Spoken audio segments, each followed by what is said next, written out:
5 senyales na malapit ka sa Panginoon.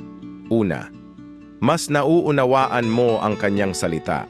Kapag mas nauunawaan mo ang Biblia at mas nagiging maliwanag sa iyo ang kanyang mga aral, isa itong palatandaan na lumalago ka sa iyong relasyon sa Diyos. Ikalawa, mas pinipili mong manalangin at makipag-usap sa Diyos. Ang panalangin ay hindi na lang isang obligasyon, kundi isang kusang loob na pagsuko at pakikipag-usap sa Diyos araw-araw. Ikatlo, mas nakikita sa iyong buhay ang bunga ng Espiritu.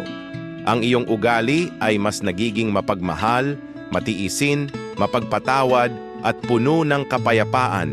Ito ang bunga ng pagiging malapit sa Diyos. Ikaapat, mas hindi ka naakit ng kasalanan at mas madali kang magpakumbaba. Kapag mas malapit ka sa Diyos, mas ayaw mo sa kasalanan at kapag nagkamali ka, agad kang nagsisisi at humihingi ng tawad.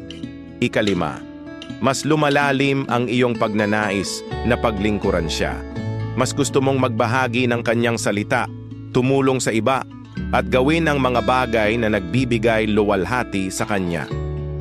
James 4:8, Draw nigh to God, and He will draw nigh to you.